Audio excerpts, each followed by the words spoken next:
So thank you, Dr. Schneider, for granting us this interview.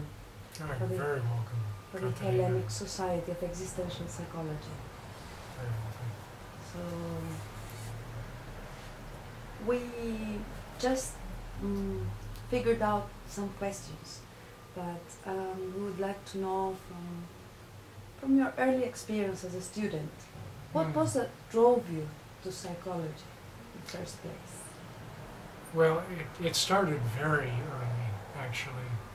I mean, I think that I became interested in psychology with my early trauma, actually.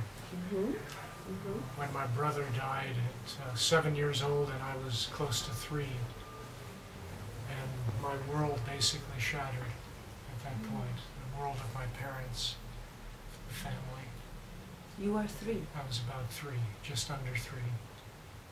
And, you know, what was routine and familiar just days before was completely upended, completely changed. And there was just a huge tear in the fabric of my life that left me lost, and it led to a plunge into a lot of crying and tantruming, rage, extreme emotions back and forth, trying to deal with this huge loss in the family and how it affected my parents. So, in a way, it shattered my world, but it also opened up a whole new challenge and whole new possibilities. And to make a very long story short, my parents had the wisdom to send me to a psychotherapist, a psychoanalyst, child analyst.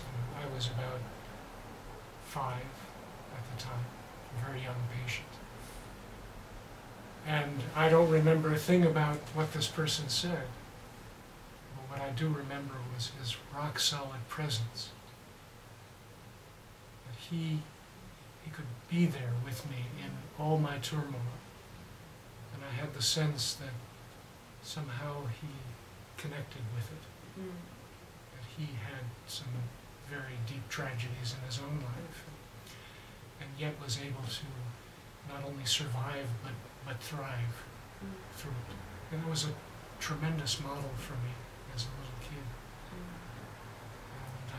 And I think what it did was it helped me to move from a position of just abject terror and paralysis to one of slowly being intrigued by what I was opening into. Big questions about living, about my life, my brother's life. What's it about? What's going to happen to me? Of course, a lot of fears about illness or dying myself. But along with that was also, again, questions about who am I? What is this life about? How do I manage this life? What really matters about living? And I slowly got to the point where I was able to be with the upheaval of my feelings enough so I could be creative. I began to develop a quite creative inner life, complete with a movie set and actors. I would draw pictures of them and create movies, as I said, and stories. And I became more and more interested in science fiction also. And there were some great science fiction television shows at that time. So I Such as? The Outer Limits, and I've written about this. Twilight Zone, One Step Beyond. These are all about, unusual states of mind, peculiar places, alien beings, the mysteries of life. How do we advance as a civilization? How do we actualize or grow as people, as individuals? So they were very rich television shows. And I'm sure I was working something through too. I could relate to these shows. So, and I was alone. I mean, I was an only child at that point. So I had a lot of time to really develop ideas. And I had some wonderful people around me. As I say, my parents, this analyst,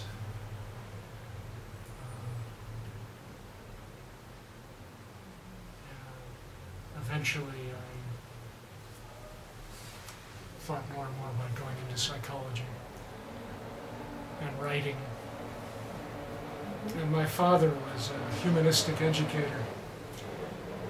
He was a school teacher, and then he became a doctor of education. And so I grew up with people like Rollo May and Carl Rogers, Abraham Maslow around me. I mean, he had articles by them, books by them. I used some of their books to build cities as a kid. So there's a lot of rich, difficult but rich influences. And as a student, you decided then to study psychology. That's right. That's right. I mean, I would call this early trauma my introduction to existential psychology. But then my more formal introduction came when I became an undergraduate student. And I read Maurice Friedman's book, The Worlds of Existentialism, which is just a wonderful introduction, you know, to the range of thinkers in the field. And I fell in love with existential psychology. I was reading Rollo May more, and Maslow, appreciating great stories and film. Hermann Hesse was a big influence on me. Of course, those are the days of Hesse, Steppenwolf and Damien. And Damien is so much similar, you know, a coming-of-age story through difficult times, meeting a helpful witness, mentor. But going very deep, very deep. That was a big part of my pursuit. I was interested in the deeper questions. So I started in psychology, and I was very fortunate. I had a wonderful introductory psychology teacher. I don't know if I would have continued if I didn't, because I had. Where did you study psychology? Well, California? Initially, no, Ohio. Ohio. I'm from Cleveland, and initially I enrolled at Ohio University, which is not Ohio State, but it's not too far away. And had a very good, as I say, psychology teacher there. Who became a mentor and made these things relevant to our lives, raised great questions. But then I took some pretty lousy psychology courses too. And I can relate to what Rollo May said about his early experience with psychology. He learned a lot about rats and pigeons, but very little about human life. You're talking about experimental psychology. Yes, yes, much more of that kind of psychology, or quantified, objectified. And what made you then decide to become a psychotherapist? Because, okay, you had all these experiences, you had a good experience with your psychoanalyst, then you studied psychology, but then you decided to become a psychotherapist. How come? I'm sure part of it was to understand my own upheaval and challenges. I had the privilege to meet not only my wonderful child analyst, but later when I was in graduate school at West Georgia College, which was a very humanistic-oriented graduate school on the East Coast, another wonderful analyst that I had. And she was both analytically oriented and existential, and just, again, so powerfully present, and it was so critical for me at that time in my life. I had another quite traumatic period. I call it a breakdown, actually, that I had. West Georgia. Again, a long story, but basically, I think it had a lot to do with my father was visiting, and he had been divorced and had a new wife, and I felt very far away from home, and this was a very radically new atmosphere for me. A lot of it was rich and wonderful, but it was also challenging for a kid from Cleveland. And I was scared. I was quite scared. And I had a very revered professor who invited and sort of challenged me to take up a practicum, an internship at a local psychiatric facility. And that scared the hell out of me at the time. And I think all of these things kind of precipitated a sort of regression back to some of these early terrors that I had. And I had a lot of issues at the time, challenging issues. And I then went to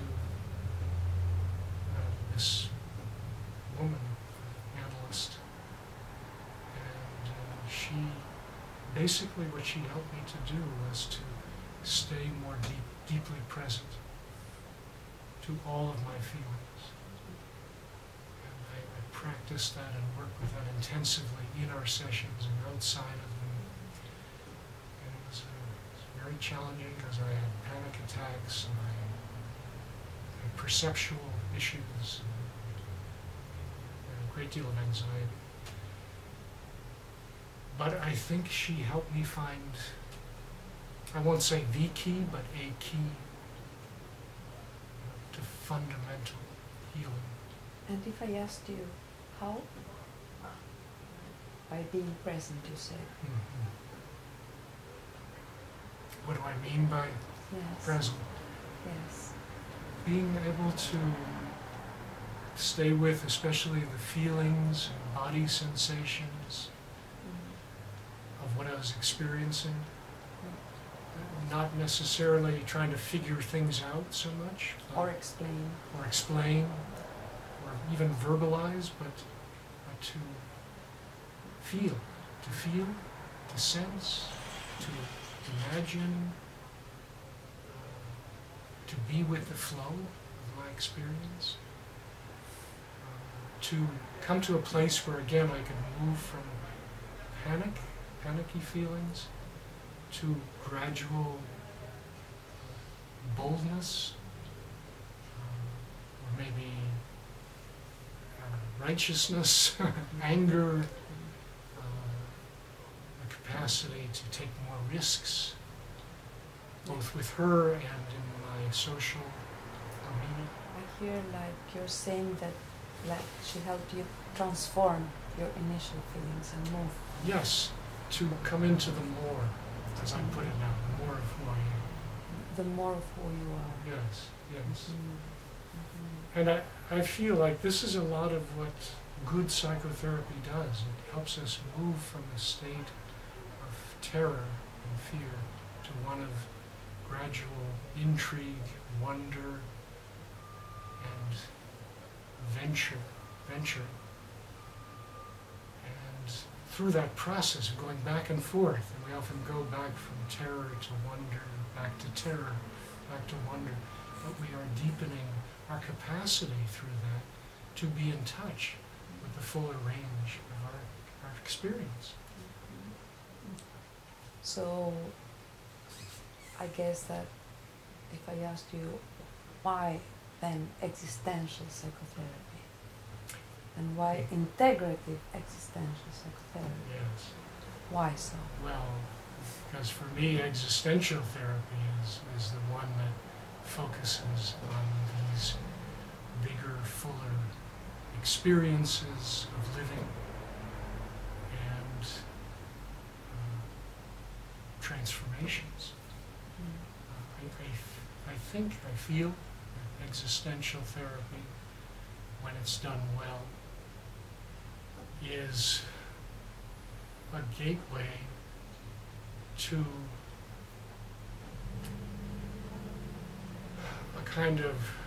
a development of a kind of paradoxical wholeness.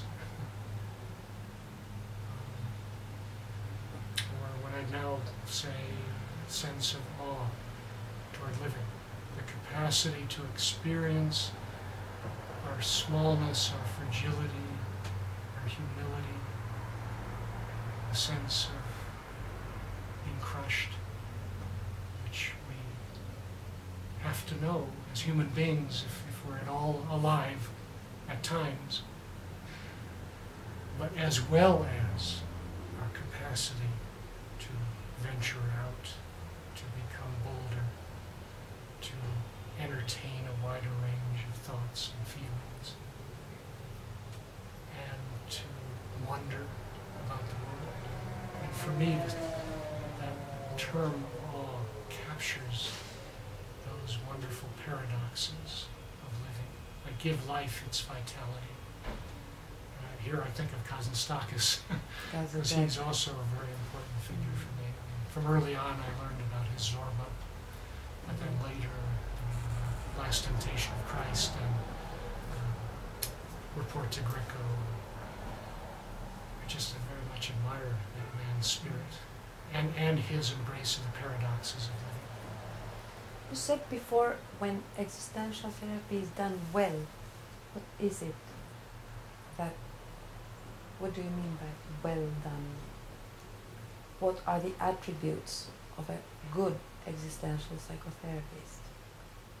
Or what would you say to new therapists? What is good existential therapy?